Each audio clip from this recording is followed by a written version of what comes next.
Bismillahirrahmanirrahim. Assalamualaikum warahmatullahi wabarakatuh.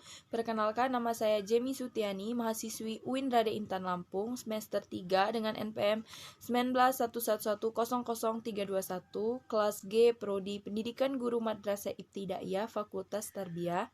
Di sini saya akan menjelaskan materi yang berjudul Manusia dalam Perspektif Pendidikan Islam dari mata kuliah Filsafat Pendidikan Islam. Materi pertama yang saya akan sampaikan yaitu hakikat manusia atau pengertian manusia. Beragam pendapat yang dikemukakan seputar hakikat manusia. Pendapat tersebut tergantung dari sudut pandang masing-masing. Ada sejumlah konsep yang mengacu pada makna manusia sebagai makhluk. Dilihat dari sudut pandang etika, manusia disebut sebagai Homo sapiens, yakni makhluk yang memiliki akal budi. Lalu manusia disebut juga hewan rasional, karena memiliki kemampuan berpikir. Berdasarkan pendekatan kemampuan berbahasa, manusia dinamakan Homo sapiens. Mereka yang menggunakan pendekatan kebudayaan menyebut manusia sebagai Homo faber atau hewan pembuat alat, yaitu makhluk yang mampu membuat perangkat peralatan. Manusia secara fisik memiliki bentuk yang lebih sempurna dibandingkan makhluk lain. Dengan kata lain, manusia memiliki bentuk yang paling tinggi. Kesatuan wujud manusia antara badan dan ruh didukung oleh potensi-potensi yang ada membuktikan bahwa manusia sebagai ahsan at-takwin dan merupakan manusia pada posisi yang strategis yaitu hamba Allah dan khalifah. Selanjutnya ada 3 kata yang digunakan Al-Quran dalam menunjuk makna manusia, yaitu Al-Bashar, Al-Insan, dan An-Anas. Meskipun ketiga kata tersebut menunjuk pada makna manusia, namun secara khusus memiliki kontrol yang berbeda. Perbedaan tersebut dapat dilihat sebagai berikut, yaitu yang pertama Al-Bashar. Kata Al-Bashar dinyatakan dalam Al-Quran sebanyak 36 kali dan terkenal di dalam 26 surat. Dan kata Al-Bashar digunakan Allah Subhanahu wa Ta'ala dalam Al-Quran untuk menjelaskan proses kejadian Nabi Adam alaihissalam sebagai manusia pertama yang memiliki perbedaan dengan proses sesudah manusia sesudahnya. Hal ini bisa terlihat dari firman Allah dalam Al-Quran surah Al-Hijr ayat 15-28. Dan yang kedua yaitu Al-Insan. Kata Al-Insan berasal dari kata uns yang berarti jinak, harmonis, dan tumpah. Kata Al-Insan digunakan Al-Quran untuk menunjukkan manusia dengan seluruh totalitasnya, jiwa dan raga.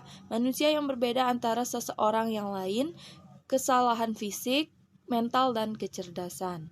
Dan yang terakhir yaitu An-Nas. Kata Al-Nas dinyatakan dalam Al-Quran sebanyak 240 kali dan terkenal dalam 53 surat. Kata An-Nas dinyatakan Allah dalam Al-Quran untuk menunjuk bahwa sebagian besar manusia tidak memiliki ketetapan keimanan yang kuat. Kadangkala ia beriman, sementara pada waktu yang lain ia munafik.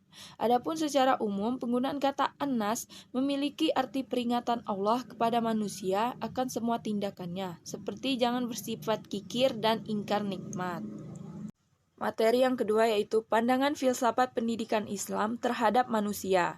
Manusia senantiasa keliru dalam memahami dirinya. Kadang ia cenderung untuk bersikap superior sehingga memandang dirinya sebagai makhluk yang paling besar dan agung di alam ini. Bahkan superioritas ini diserukannya dengan penuh keangkuhan, kecongkakan, dan kesombongan. Kadangkala pula ia cenderung untuk bersikap inferior sehingga memandang dirinya sebagai makhluk yang paling hina dan rendah di dunia ini. Karena itu ia bersujud kepada pohon, batu, sungai, gunung, atau binatang.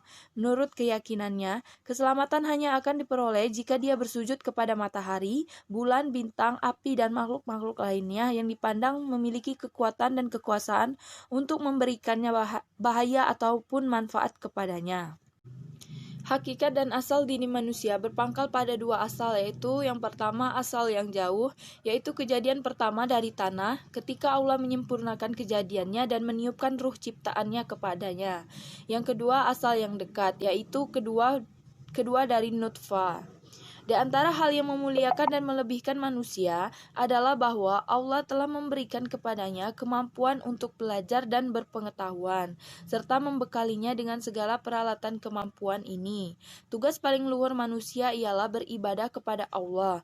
Inti dari seluruh tanggung jawab ini adalah tanggung jawab manusia terhadap ibadah kepada Allah dan pentauhidannya, yakni memurnikan ibadah hanya kepada Allah Subhanahu wa taala semata. Baiklah, sekian yang dapat saya sampaikan dan saya jelaskan.